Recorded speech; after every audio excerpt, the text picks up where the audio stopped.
To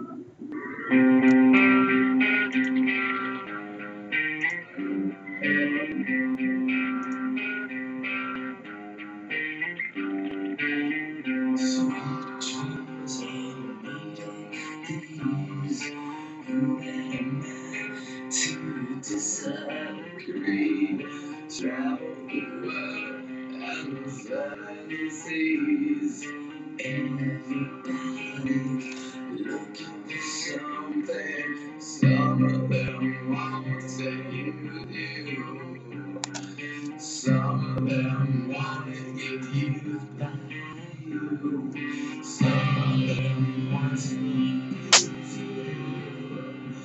Some of them want to be you.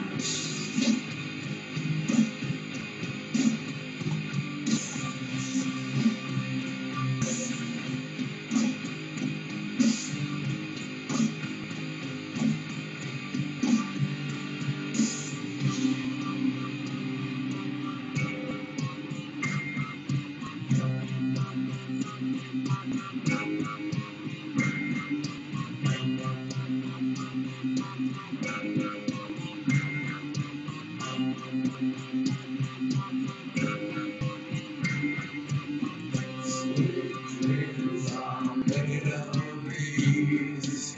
You and a mind to disagree. Travel the world and the seven seas. Everybody is looking for something. Some of them want to get you. Some of them want to be like you. Some of them want to abuse you. Some of them want to be abused.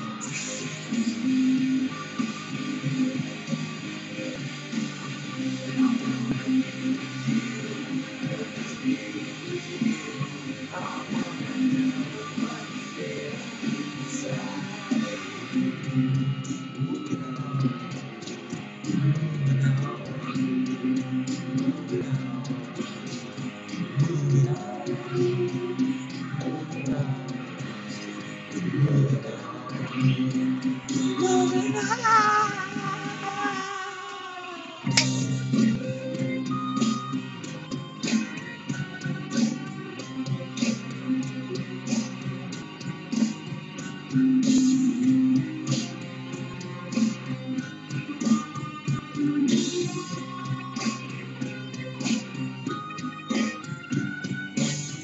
Sweet dreams are made of these.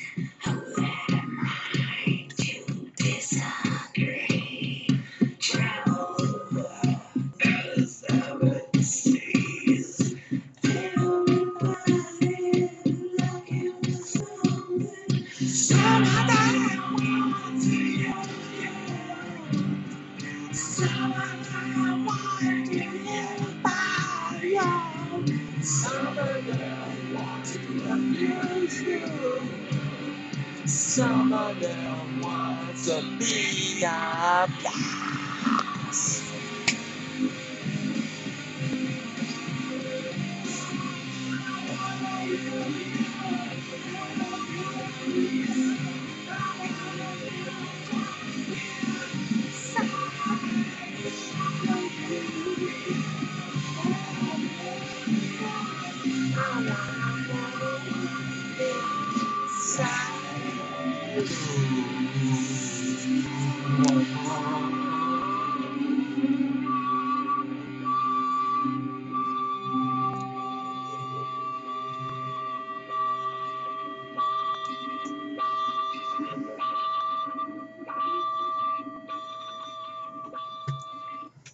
Hey, how you doing, my friends? Of course, you know that's Marilyn Manson's cover, most popular one.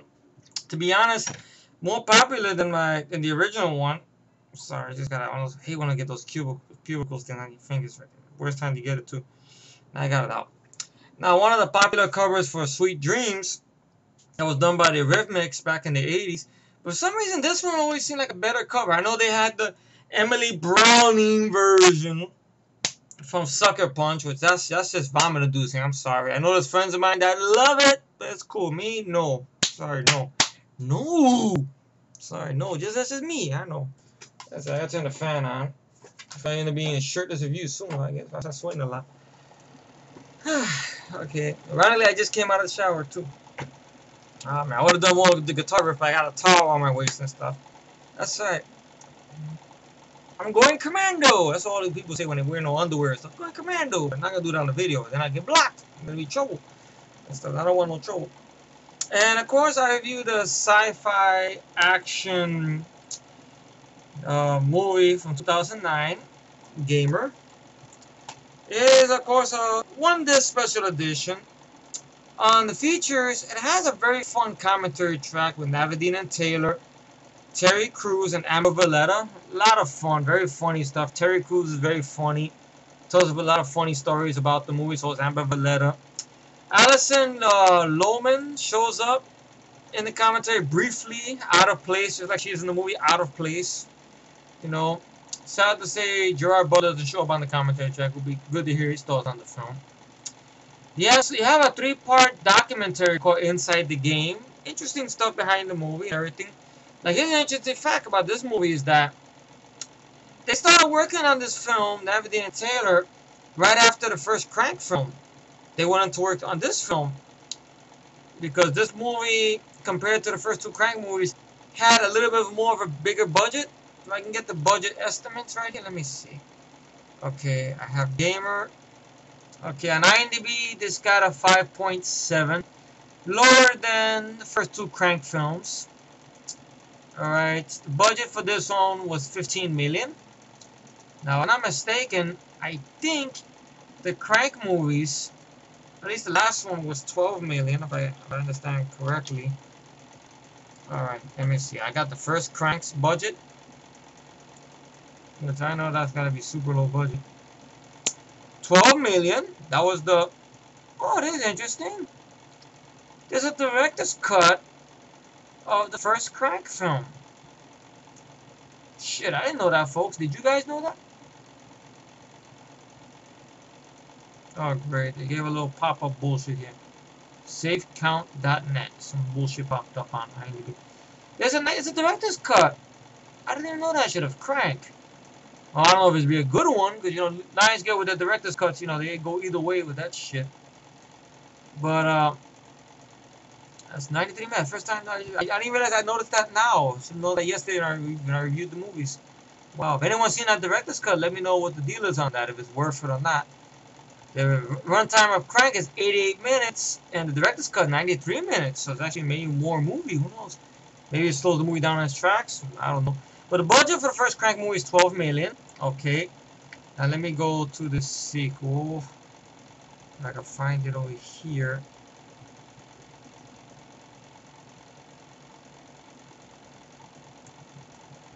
Go back. Okay, back to... Now, the budget for the second film. That's 96 minutes. I don't think there's a director's cut for that. No, 96 minutes. Well, the budget for the second Crank film was 20 million. Estimated 20 million. Alright. So those are the budgets they had to work for on the Crank movies. Now this one, I believe, was 15. A little bit less money than Crank 2. A little bit more than the first Crank. So they really did a good job stretching it out, you could tell. When those of you who've seen this film. Because basically, I'll go with the overall plot of the movie. Don't worry, I don't think this video is going to be 1 hour and everything like that. But I don't know if I should drop some spoilers in there or not. I know there's some friends of mine who haven't seen Gamer yet, and some of them do. I know Matt enjoys the film. I know he doesn't enjoy it as much as the Crank films. It's understandable. But it is miles better than Spirit of Vengeance, I have to say. Because it has the R rating going for it. You can see the imagination at work a lot more. I can't believe I'm getting these damn things right now in the middle of a damn video. Okay, now it's kind of, you know, it moves at a very good pace. I mean, trying to set up this world. Basically, it takes place sometime in the future. There's no year on it. And of course, the reason I put that song "Sweet Dreams" because that was the one used for the trailer for this movie, and it shows up in the film in the opening, and then toward the little bit of the opening of third act, it shows up as well. And it's a good kick-ass song and stuff like that. I know it also shows up recently now on the new Wrath of the Titans trailer, which I agree it's a kick-ass song, but it doesn't work too much for Wrath of the Titans. But for what it is, it's there. It's nice to hear it though, and everything like that. I know originally it was part of the soundtrack to House on Haunted Hill, the remake from 1999. I remember that. I remember that being a decent watch and everything like that. But they went into filming this, and this time they got a chance to work with the actor. You know, they always wanted to work with, who they worked with a long time ago on their first short movie.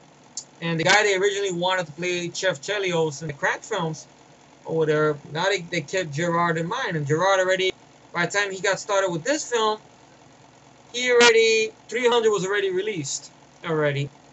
I think they started filming this. The original title of the film was called Game, or whatever. And then at the last minute, it got changed to Gamer, and everything like that. And I believe it was, I think they started filming this probably late 2006, early 2007. So they worked on it for a good while, because now this first time they're getting a little bit more money. Remember, they started working on this way before they started working on Crank 2 and stuff like that. So once they finished this, then they went to get started on Crank 2 and everything like that. But this was a bigger scale film to work on and everything like that. Mark and Brian, Navid and Taylor, those guys, big budget pretty much. The movie's plot is pretty simple. Some people may say it's a familiar plot, and I'll explain why is it for people to say that. Is pretty much sometime in the distant future, I guess there's this new game called Slayers. Interactive game in which the people playing the games, the video games, are doing so online and controlling human beings in the game. If that's hard, if I explain it the right way, basically like that, kind of like, you know, like Halo or Call of Duty, or I know they got that game now. My cousin's a big fan of. What was that game again? What the name of shit? I can't believe I forgot the name of that game. I know she played. I know she dressed up as one of the characters and stuff. Everything like that. I forgot. Maybe somebody remembers it. I can't believe I forgot. I probably end up kicking myself in the ass and putting it in a pop up down below or something. Oh, what's this? Or whatever. It was like one of those type of games, like, you know, first person shooter game and stuff. Or whatever. So pretty much, the lead character, of course, is Cable, who's the star of this game or whatever. And the idea is he's in prison. He's sentenced. He's put in there for a crime he didn't that he was framed for. He goes by the name Cable, and he's got to last 30 sessions of Slayer, which nobody has done. Whoever lasts 30 sessions, they get a pardon and they get set free, pretty much. So the person controlling Cable, of course, Cable's played by Gerard Butler, of course, which I always liked. I liked the guy a lot. I mean, thanks to this film, along with 300, and a lot of interviews I've seen with him, especially on Craig Ferguson and Jimmy Kimmel and everything like that. And the guy who's controlling Slayer, the big honcho, and everything like that, who controls Slayer and this other interactive thing going on, it's similar to The Sims or those weird sex sites or whatever, from what I hear, called Society, which is a place where you get a lot of deviants and weirdos and lesbians stuff.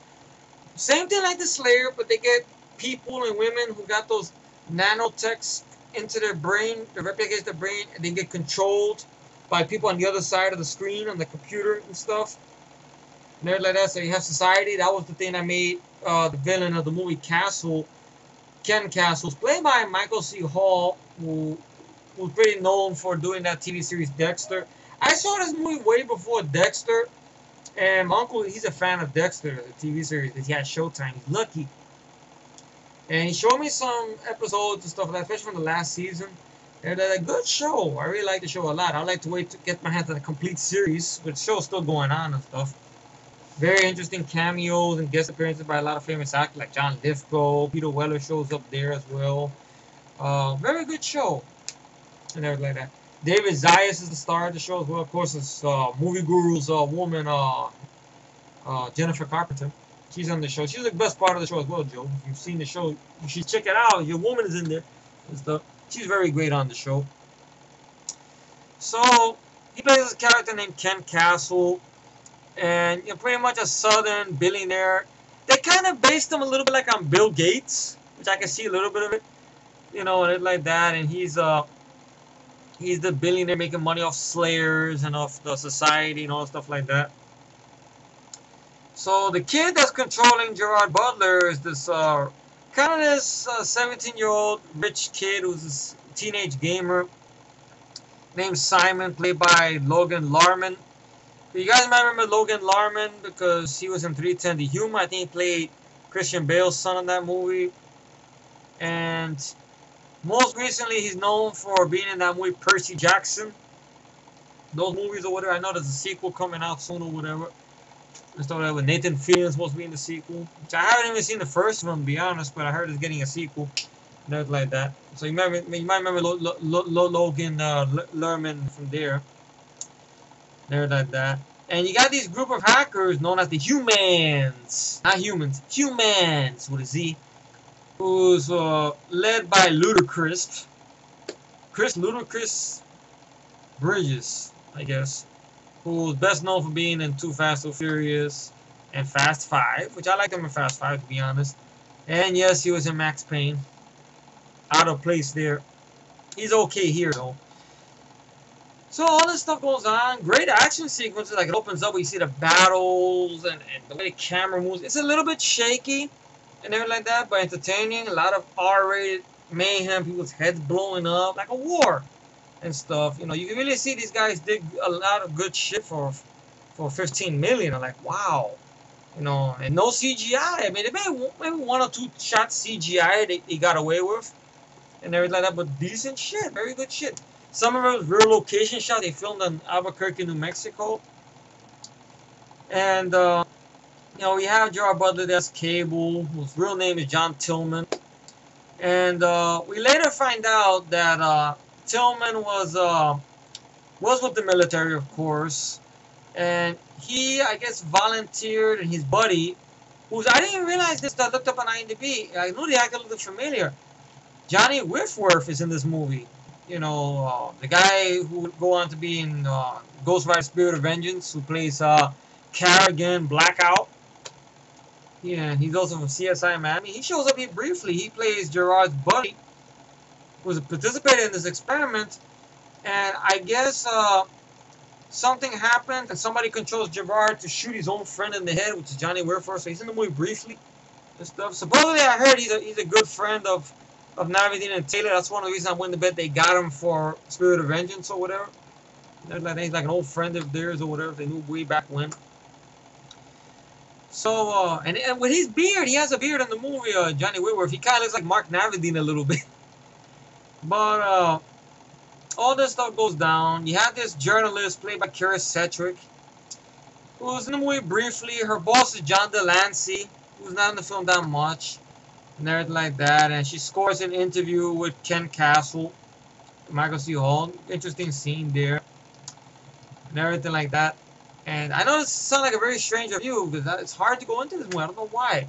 I enjoyed the film a lot, not as much as the Crank films, but for this type of genre, pretty much. I'm gonna get to the similarity of right now, because I know people wonder why I'm like this. I'm leaning on this here, my body weight to it, because a lot of people compare this film to The Running Man because it almost has that similar plot. You got a future where there's this sadistic game going on, ran by some guy who's the host of the game, or sort of person who controls the game, and frames this innocent guy, action star, naturally, like Running Man was Arnold, and makes him participate in this game against his will, and ends up, becoming the people's choice, sort of. In a way, and everything like that. Like, people root for, okay. and stuff like that. Kind of like, you know, the thing with Running Man, you know, Richard, Ben Richards, I'm Richard, you know, stuff like that. Then you had Death Race, of course, a little bit before this movie, I think. Death Race, directed by Paul, wow, holy shit, Anderson. You know, Jason Statham in there. Decent action sequences, but I don't know, the last act to me just took me out of the film, though. I barely watch it. I like this movie better than Death Race, though. But Running Man is better than this movie. But it has, like, there's good documentary on the film, right? And Navadine and Taylor do admit that it is sort of a throwback to what the Running Man was. You know, it's not going to be better than the Running Man, obviously not, but it's the same idea. Some people felt, same shit, different day.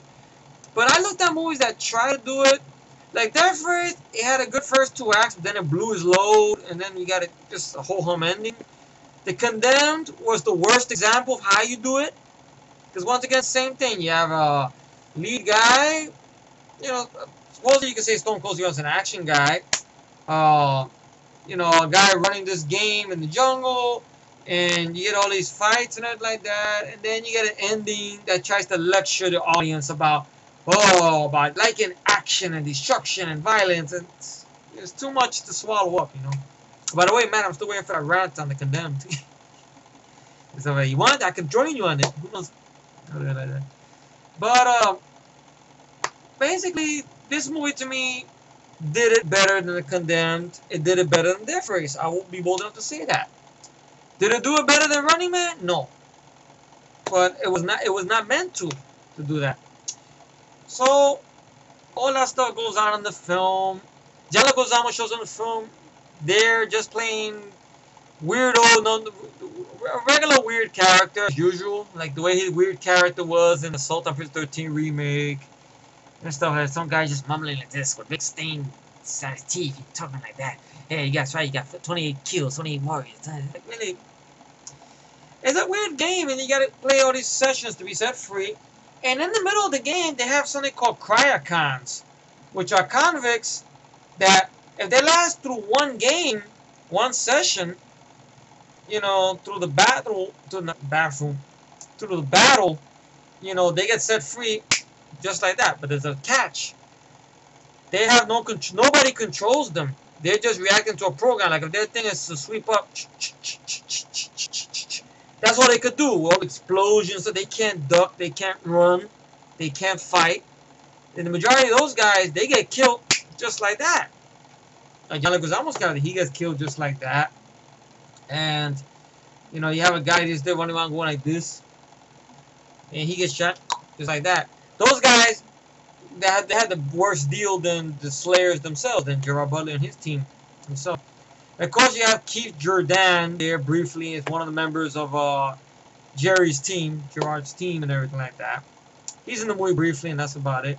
A lot of firefights, well done for 15 million. I can't believe it.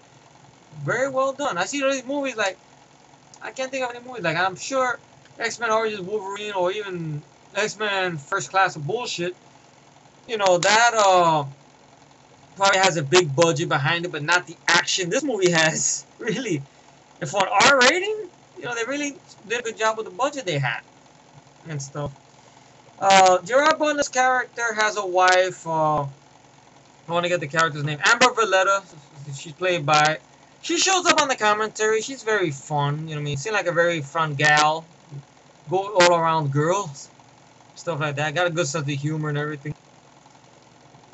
Okay. She plays Angie. Wow. Same name as my grandmother. Wow, Angie. That's a tough name. I mean, tough. That's a name for a tough woman, you know. So there you go. It's like her. So Amber Valletta plays Angie. She's, I guess, an unemployed actress. We realize that halfway through the story that her and Gerard Butler's character, they have a daughter. But since Gerard Butler's character was set up for murder and given life in prison and forced to participate in this game Slayer, and everything like that, they kind of lost custody of the daughter. And she's trying to regain custody back, but she's got no job. And she works in society, which is a horrible place because she has to go in there basically be controlled by this big, fat, fat, fat, fat. I mean, can I say fat one more time? Fat fuck. Really disgusting. Like, if you imagine a weirdo in one of these sites and everything like that, does weird old sicko shit or whatever, it's this image you get pretty much. It's just no words. If you see the movie, you know what I'm talking about. He's just fat. And I stole that from Tony. If I know Tony, when he seen this movie first, he told me this guy was just fat and everything like that. And he's controlling Amber Valletta's character, and she has to do everything he says. You know, it's all part of that thing, like just like it's like this game with the Slayers or whatever, and everything. So, overall gist of the story is Castle knows that Cable's about to be let free because he has 2 more sessions to go through, and Simon has played him pretty good, got him through the battles and everything like that. Well, Castle doesn't want that to happen, so Castle gets this psychopath of a guy who has no nanotech in him. He's just nuts. His character named Hackman, who's played by Terry Crews. And I think thanks to this movie or this role, this is actually what got him cast for the Expendables. From what I heard it was this movie and stuff like that. I think Sly might have saw this first, or maybe somebody nice could say, hey, "What about Terry Crews?" And he did a great job as Caesar, Hell Caesar, you know, in the Expendables and stuff. But very different character. He shows up on the commentary track. Another funny guy listens to on that commentary track as well, with Amber Valletta and Naveen Taylor and stuff. Really psychopath the guy. He's got like this weird fucking scar all around. So you get the idea maybe his head was chopped off and somebody sold it the fuck back on. He does the thing like the weird snap like. I can't do it, but you see the movie, you know what I'm talking about. And he's just a psychopath, you know, pretty much. Total definition of that. It's a scene which he improv'd, and he told Naveen, just film it, don't worry about it, I got a plan, just film it. And everything like that. And it's the first scene that he shot with Gerard Butler in the prison locker room, where he comes out of nowhere, butt naked, with blood all over him. And he goes, "You see this Cable? Blood. I just killed the man. Want to see?" And Gerard Butler just tells him, "You know your head's on crooked, right?" Yeah. You get that snap. And then he goes, "That's right. I don't got no strings." And he starts singing this Pinocchio song. I want to get the song right, because he did it way better. Even though I'm probably going to fuck it up. Okay. Let me see. Did they put any quotes in here? Let me look.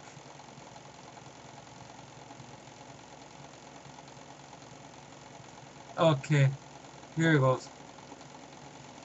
I've got no strings, so I have fun.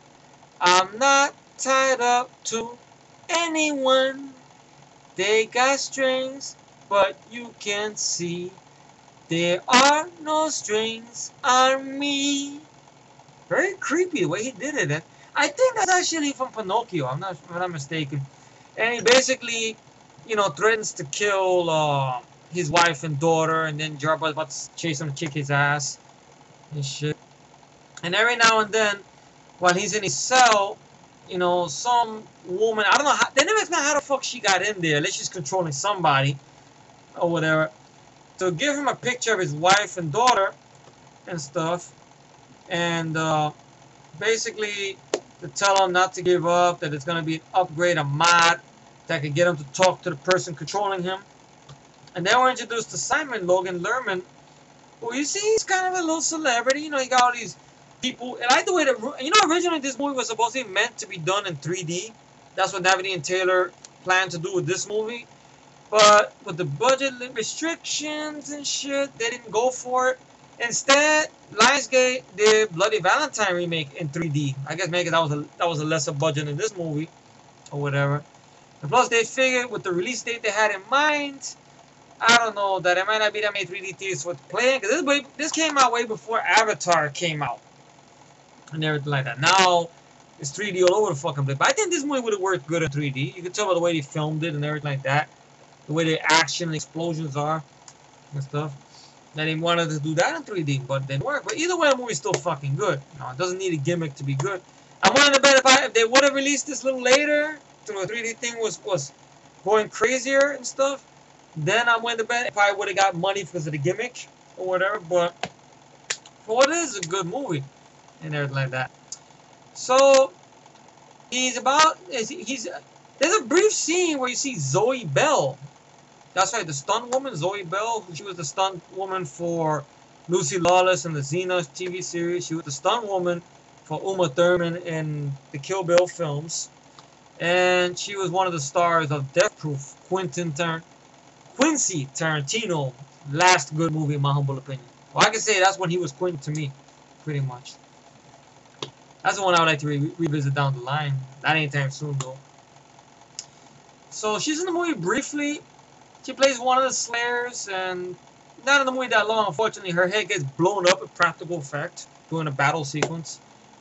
And, you know, you have a good sequence there, like you see in the trailer on the clips where Cable ends up talking to Simon and stuff. Keep your head in the fucking game, because he does this thing where he does this little breakdance thing or whatever, pop lock thing, and stuff like that. What are you, 12? I'm 17. And as he sees John Leguizamo killed in front of him. A bunch of killers and maniacs. Yeah, what makes me so special? Oh, I don't know, man, because you're my maniac. We've been through so much together. You want to win, kid? Turn me loose. You want to win? Turn me loose. So he tells him that. Because he realizes Hackman tries to kill him. So then he realizes he's not going to make it to the next game. So Ludacris pops up and gives an upgrade to and tells Simon to cut the strings on Cable and stuff like that, so the game could evolve, so Cable could escape. I know there's something there that he gets a bottle of alcohol, he drinks it, and then throws the bottle, then ends up going to the battlefield with no strings on, pretty much. Makes it to his garage where he throws up into the gas tank and pisses into the gas tank liquor, I guess, which that powers the truck. And Terry Crews tries to grab him. He has some kind of a modified shotgun. No, it's not an AA-12, but it's a real, like a semi-automatic shotgun, sort of, but a smaller version. And knocks him into a wall like a cartoon. And of course, he gets through the action sequence. When he escapes, you get that sweet dreams on. Yeah, the music pops up again, and everybody's watching. And then out of nowhere, you see an explosion. He jumps up and disappears, and everything like that. And of course, people are looking for him now because he's a fugitive and stuff. He ends up going in there with Ludacris Bridges. We see Alison Lohman, who's out of place in this film. I will say that she's not a good actress at all. I know originally they wanted a tough Latina woman. I guess they couldn't get Zoe Saldana because she was busy with Star Trek and Avatar. I think she would have been great for that role, even though the character is really a nothing character. Damn cubicles. Ridiculous. So basically, there's no clip of it. Shit. And so basically, you know, she goes in there. They go to the where the hackers are at. It's led by Ludacris. Or whatever. One of the hackers is actually Aaron Yu, who you remember from the same year he did the Friday 13 reboot. He was Chewie from Friday 13 reboot. And they're like, that was good to see him there for a little bit in the movie. And they're like that. And they tell him, oh, they know where society's at. They know where Amber Valletta's at to go get his woman. And he rescues her from about to be getting raped. Almost getting raped by the actor Milo, who I think is in Heroes. And I think he's also in, he played Stallone's son in Rocky Balboa. He's in the movie briefly. Doesn't show up there, and Gerard Butler picks him up, breaks his back, and then takes Amber Valletta out of there, but she's still being controlled by the big, fat, super fat fuck. And nowhere, Terry Crews comes in there and shoots Gerard Butler. He has body armor, and ends up tormenting Amber Valletta because she's trapped, being controlled by the sick fat fuck. All you can see is the expression on her face, like she's scared. And Terry Crews comes in there with the knife and taunts her with the knife and has these two weird people from the society come into the elevator, slashes their throat, and in a weird foreplay type of way, and then snaps the guy's neck slowly, and shit. Like, trying to be like, really sadist type of shit or whatever.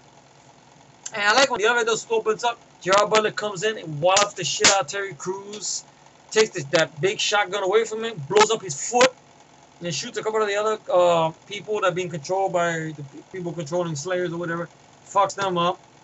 Ends up in a shootout in the rave, which I meant the editing there is a bit hokey though, a bit, choppy and stuff. I mean, everything until I admitted that the editing for the film is a little faster cut than the ones they did for the Crank movies. Maybe because they didn't have enough time to do all this stuff. They had a certain schedule to move things along. Like, I'm curious to see if they would ever do an extended cut of this. Stuff like that. I don't know if it'd be possible. The Lionsgate, once again, their track record is not good for extended cuts. At least with the Punisher one and stuff, and the ones they did for Rambo 4 and Expendables and stuff. But just by curiosity, stuff. What the extended scenes would have been. And everything like that. So, he takes her back there, they do something nanopoles, and they put him through the machine, Gerard Butler, to find out what, because he don't remember too much about what happened. Well, his best friend was killed, and it turns out that Castle, Michael C. Hall's character, controlled Gerard Butler to kill Johnny Whitworth and everything. And he's the one that got custody of their daughter, and he's the one that's in charge of pretty much not letting Amber Valletta reject custody from the people from higher up. Who she tries to talk to some asshole guy about it. That she wants custody for her kid, and the guy laughs at her, stupid fuck or whatever.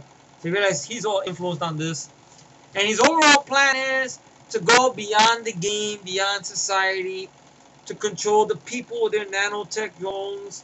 Tell people what to buy, what to do, to control presidency. Big overall plan, pretty much. So Gerard Butler goes into his house and shows him a video of humans being killed. Ludicrous. Oh well, tough shit. But Alison Lohman doesn't get killed because she's Alison Lohman. He ends up getting out with Kara Sedgwick, the journalist who helps them out. And yeah, a real fun sequence where Michael C. Hall, I think they did this on purpose because they knew he had Broadway background with dancing. So he's doing a dance thing of Sammy Davis Jr.'s "I Got You Under My Skin," all the stunt guys and everything. And they come at Gerard Butler, attacking him. He goes, badass motherfucker. He just comes in there, he breaks a guy's throat, he snaps a guy's neck, he kicks the shit out of one guy, he does this, he does that. Little bit choppy, but it's better than Batman Begins, editing at least. And he fucks them all up. Granted, these guys are forced to attack him, but the best thing he can do for these motherfuckers is just kill them, pretty much. Put them out of the suffering. That's what he's doing. He's about to fuck up Michael C. Hall. Michael C. Hall says, "I know what your daughter is at. Touch me, you never see her again." So he gives off his exposition, his organized plan. Terry Crews is in his gym playing basketball for some reason or another. And I guess now he's under control. He's being controlled. Like that. He comes at Gerard Butler. Gerard Butler pulls him good. I guess breaks his arm. And then snaps his neck 2 ways. Once, twice. Fucks up Terry Crews just like that. Then he has the knife. He's about to go fuck up Michael C. Hall. Michael C. Hall still has control of him. And his wife and daughter. And he wants to make Gerard Butler kill his daughter right there while the whole world is watching, because the hackers did something to make everybody watch that so you can see Michael C. Hall's plan. Once again, like the Running Man, with killing is lying, the whole thing like that. But that was done a little more better, but this is not bad though. And out of nowhere, Simon for some reason gets control back of Cable, so Cable's able to counter some of that. I do agree it could have been a little bit better. But for what it is, at least he gets his hands on him, as opposed to Death Race, where Statham just escapes, and you get a half-ass ending. One of the inmates just throws a bomb there, and boom, that's it. With Joan Allen, that's it. So this whole hum. So at least here, you have that. Condemned, well, Vinnie Jones is such a baddie, and he just gets shot. That's it. Nothing to it. Sort of something like here, in a way. But here I can accept it, though, because I see more of the winks to Running Man in this movie than I did in Death Race and than I did in The Condemned. That's just my opinion. Others might disagree, fine. So he basically does some kind of thing where he says, imagine this knife going into you, me stabbing you. I guess, I don't know, that was something I missed. And gets pretty much Gerard Butler to stab him. And that's it. And gets his cronies to cut the strings completely. When they cut the strings completely, they're free to go. And that's pretty much it. Then they drive off, and it says game over. That's it. Nothing to it. I guess it didn't have a dark tone ending, downbeat ending. I bet you if I would have had that, then it would have been a monster hit, like everything else in the world today. It's got to be depressing and downbeat, like the real world. Like, fuck that. Keep those depressing endings and stick it up your ass. Sorry, I'm just breaking my towel. So I'm already doing that, just ripping fabric out of my towel. I don't know why. It's a bad habit again. So, does the movie have its problems? Yeah. Like, I would like to see a little bit more action and stuff like that. Maybe, granted, Michael C. Hall isn't a physical attempt or physical fight for, you know, Gerard Butler, but I would have loved to see an attempt, at least a little more of an attempt, instead of just them just struggling with a knife or something like that. Or my idea would have been, for some reason, not let Gerard Butler get control over Michael C. Hall and do something like make him punch himself in the face or make him cut himself a bunch of times or something like that. You know, do something like that, or throw him into the game and let him get shot, or make him one of the cryocons. You know, the people that they program just to walk through the battlefield and stuff. That'd be a good punishment for Michael C. Hall, I think. You know, but granted, then Gerard Butler won't have his hands on him or whatever. So it could have been a little bit better and everything like that. But I like it more than Death Race. To me, I feel it's more of the wink to Running Man than that movie was, in my humble opinion. Is it as good as the Crank films? No, but it's still a good movie. I recommend it wholeheartedly, even though I dropped a lot of spoilers. But I mean, I reviewed the movie before. I didn't drop spoilers, and not too many people seen it or whatever. So me dropping spoilers or not, ain't gonna really make a difference. So if you guys still want to check it out, I left some gaps there, like I do in most of my reviews and stuff. Please be my guest, give it a rental, because I know Gerard Butler, you know, when he was pimping out this movie, he had a lot of funny stories about this movie, including a joke he pulled on Navadine and Taylor. I think what happened was because the stunt coordinators who worked on the film had got a little bit pissed off at Navadine and Taylor, because at times they get involved into the action of the shot, putting their lives in danger, and to the dismay of the producer as well. So the coordinators got frustrated by that, some of the stunt guys. So Gerard Butler seen that, and they said, look, let's play a trick on them. So it was like halfway through the shooting, and what happened was Gerard Butler came up with this idea that, I know I can hear Tony laugh right now because he knows what the joke is. I know Matt knows it. I know Mike knows it. I sent it out to a couple of guys as well, because he tells the story on Jimmy Kimmel Live. How he went and him and the stunt guys went together, pulled a joke on Navadine Taylor, and they got a box of a dozen Krispy Kreme donuts and some coffee with a little thank you note for the from him and the stunt guys or whatever. Like, oh, thank you for doing a good job. And so they eat the donuts. Oh, cool. So then what happened was, right, that on the bottom of the Krispy Kreme donuts, there's a photograph in there, and it was a picture of, I guess, Gerard Butler and all the stunt guys with their culo, their ass, putting donuts between their butt cheeks. But like he says, we put it in the Krispy Kreme donuts between our bums, and it's like that. And Jimmy Kimmel says, I don't know how the donut trick works in Scotland, but there's a hole for the donut. You supposed to use the hole. And Gerard Butler just says, I tried that. I just kept breaking off, falling apart. And they're like that. So, you know, what happened was they realized it, and then they went, ah! Why? It was really funny shit. Granted, they didn't really do it. I mean, they just had donuts and they put it between their butt cheeks. But the Krispy Kreme box, they got fresh donuts and they put that picture to make it look like it was from their asses. So it's a funny story. I know he tells it better than I did. Even on the DVD, there's two little tricks there that Gerard did. One was regarding he faked an injury with a knife fight he had. You could say he pulled this on Navadine Taylor and on Terry Crews. That he made believe he took some fake blood and he put it all over his hand, made it look like he got cut. and stuff like that. You know, it's the worst nightmare for any director or any producer. Oh, the lead guys, our lead actors, is injured. Now we got to suspend production. We got to do this, we got to do that. So they get pissed off at that shit. So he's had to play a trick on them. He went with the fake blood.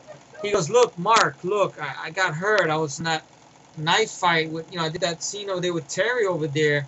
And then the stunt coordinator guy's like, but it's a rubber knife. I don't know, it has sharp edges. Look, it cut me. And you see it on the DVD. I swear from the background, you see Terry looks kind of worried. And the guy like giving Terry's like, what am I gonna do? I don't know, maybe sharp and edgy. You gave it to me like that. I don't know about that. And then Mark is there, and then Jerry fucks up. He goes, you know what? My blood tastes like strawberries. You want to taste it? And he goes, you fucking... Terry says, you fucking... And Brian Taylor goes, you didn't even get me once. I realized you didn't get me. Then later on, he's talking about a scene that David Taylor trying to guide him through, and he moons, and I guess on his cheeks, he's got some tattoos. I don't know what the fuck they're supposed to be. He goes, what if I shoot like this? And everything like that. So that was funny. See, Jerry had a lot of fun into the movie. He liked working with Navadine and Taylor a lot. He even had something humor about the film, even though it didn't make no money and stuff like that. But, overall it's a good movie. Sci-fi film, which I want to read a review to you guys. Somebody left on somebody who enjoyed the film a lot. And tell me what you guys think of this. Here's an interesting review the guy left over here. I don't know where the fuck it is. I guess somebody just did a recent one. Know what you should expect. My movie's philosophy: don't blame a movie for not being what it's not meant to be. To enjoy a movie, you don't need the movie to be amazing, great, or even good sometimes.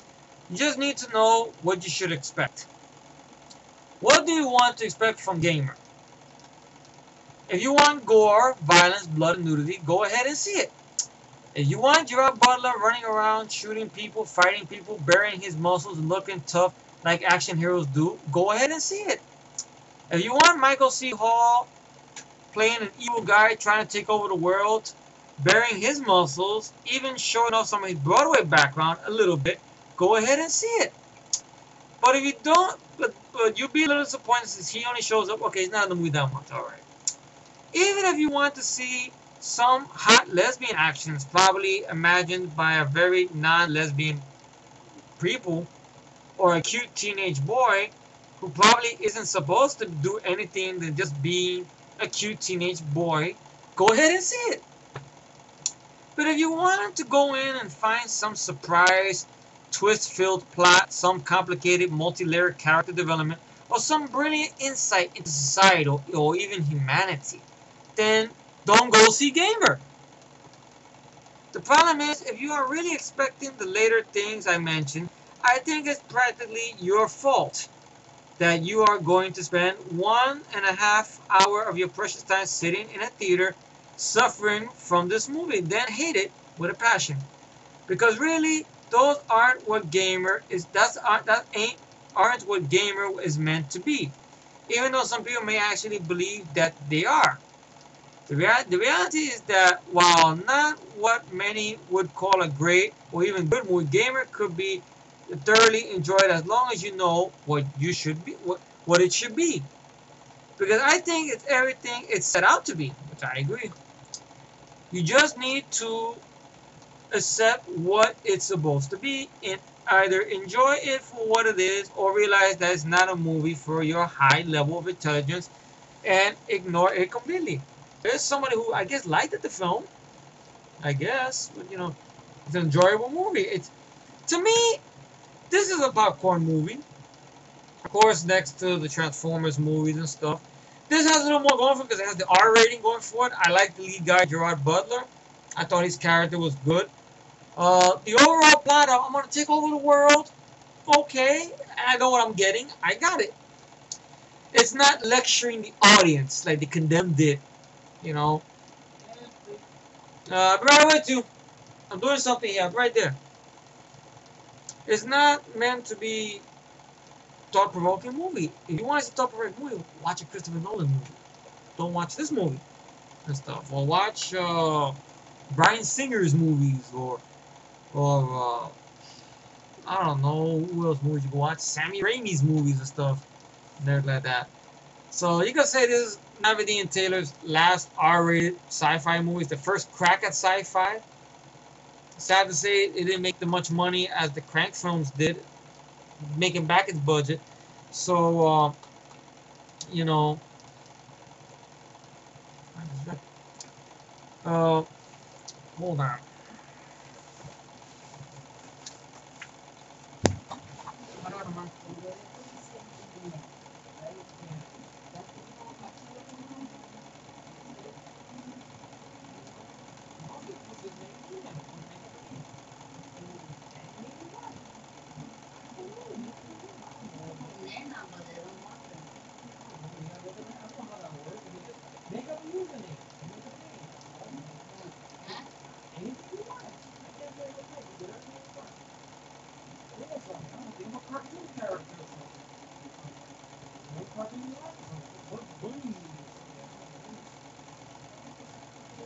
Anything, whatever.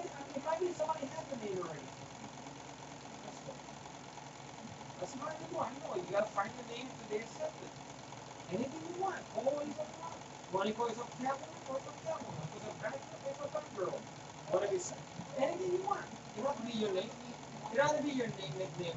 Anything you want. Whatever you want. It don't have to be anything you want. No. Username. Anything you want. Whatever you want. Alright, I'm doing something. Okay, sorry folks. Mom is working on the emails. She don't know how to use usernames. I'm helping her out with that. So going into this movie, like the guy said on the review, you should know what you're getting into, pretty much. Like I said yesterday about Crank 2 and people bashing that apart, and they look at a poster of a guy with alligator with jumper cables on his tongue and expect a logical film. So the same should occur for this. These guys made movies for action fans, for us.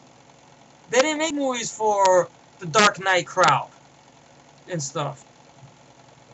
You know, made me think if maybe Ghost Rider was an R-rated film, maybe, and it had a little bit of money this might have had, maybe it could have been a better film. Maybe they would have, you know, held Nicolas Cage back some.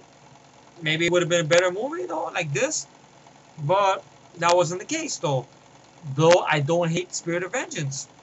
But I will say this is better, and the Crank movies are better than Ghost Rider 2, sad to say. Even the first Ghost Rider is better. But this is a good movie, though. I don't think it deserves all that flack, to be honest. I mean, it knows what it is. It is a wink to the Running Man. It is sort of a wink. I don't want to say maybe Rollerball. But Rollerball, I mean, James Caan's character wasn't an innocent man, you know, forced into the game. He was the sportsman. He was an athlete who happened to play this game. And the corporation, I guess, tried to take him out. And you got that good climax in the ending, which I've seen clips of it.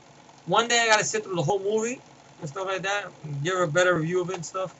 But this is a good movie, though. The DVD is worth getting for a fun commentary track, a 3-part in-depth documentary. There's something here which I didn't care for called first-person shooter, the evolution of Red, the Red camera and stuff. Very technical shit or whatever, but I don't know. I didn't care for that. Some people are interested in that. Be my guest. You can look up that documentary. But very good film. If I have to rate the movie, I would give it about 8.5 out of 10. It's a very solid film for this type of genre. There's another movie that touched on this genre like this was 1 minute right there was this movie, because it's almost sort of the same thing where you have a guy, but this the case of revenge, and he's participating in this game to the death, sort of, and everything like that. So it's almost similar to this and everything. So rating for this 8.5 out of 10. Thank you all for watching. I'm gonna help you with the email. Okay. Have a good night and take it easy.